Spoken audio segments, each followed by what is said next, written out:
Paris Hilton was once one of Hollywood's most famous folks, and whether you hated or merely tolerated her, her face was everywhere. After epic feuds with fellow socialites, a 5-season run with her breakout reality TV show, and her very creative use of night vision, we hardly ever see her name now. So what's the real reason we don't hear about Paris Hilton anymore?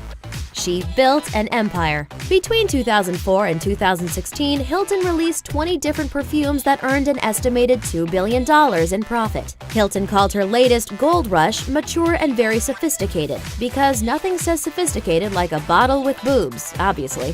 Fragrances were only the beginning. She also runs her own accessory line that includes wallets, watches, and jewelry, which is carried by 50 stores globally. In 2016, she told People, quote, "I'm a completely different person. I've grown so much as a person and a woman. I've been through a lot, but I've worked really hard and I've built my empire. I run my company with 17 different product lines. I'm going non-stop, constantly traveling," end quote.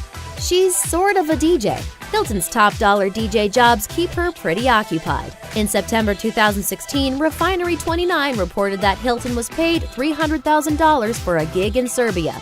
Just let that sink in. She told People in 2016 that she transitioned into the DJ scene while booking club appearances around the world, saying, quote, "I was always in the DJ booth, telling the DJs what to play, so the club owners were like, why don't you try it? I was nervous to try it first because it's very technical, but I trained with the best in the business for about 6 hours a day for 6 months. I felt that energy and really fell in love with being a DJ and got really into it. Now I'm starting to produce my own beats." She hasn't found many allies in the DJ scene, however. Popular DJ deadmau5 called her a straight-up ass in a 2014 blog post, and many others have called her skills into question.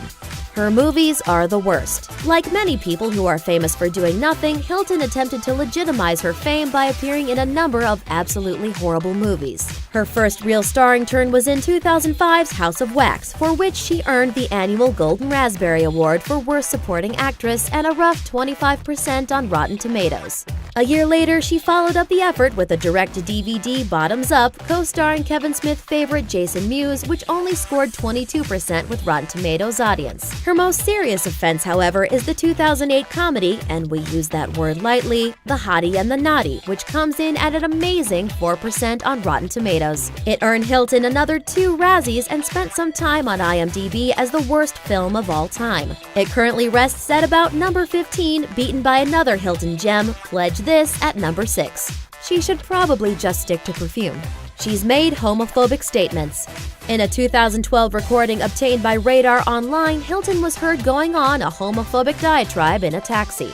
You guys are the horniest people in the world. Yeah, you guys are too much. They're disgusting. Like, listen, my asshole's for you. Dude, most of them probably So why have do I hate you? AIDS. When the scandal went public, Hilton's camp released a statement deflecting the criticism and saying that the audio was taken out of context, saying, quote, "It was not her intent to make any derogatory comments about all gays. Paris Hilton is a huge supporter of the gay community and would never purposefully make any negative statements about anyone's sexual orientation." Though that controversial conversation wasn't a career ender, Hilton's going full Pat Robertson certainly didn't help her celebrity status.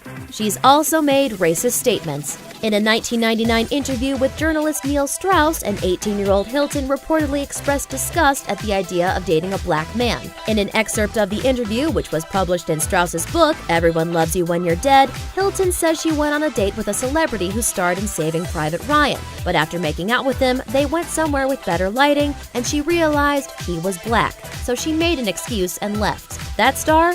Allegedly, Vin Diesel. Strauss also reportedly asked the heiress how black a guy has to be for her to consider him off limits. Her answer? 1% is enough for me. As if that weren't enough, she went on to say, "I can't stand black guys. I would never touch one. It's gross." It wasn't just youthful indiscretion. In 2007, a video surfaced of Paris and her sister dancing and making racist and homophobic statements. Racism, Hilton? That's not hot. Thanks for watching. Subscribe to our YouTube channel to watch more videos like the one you just saw. And leave us a comment to let us know what you think of Paris Hilton.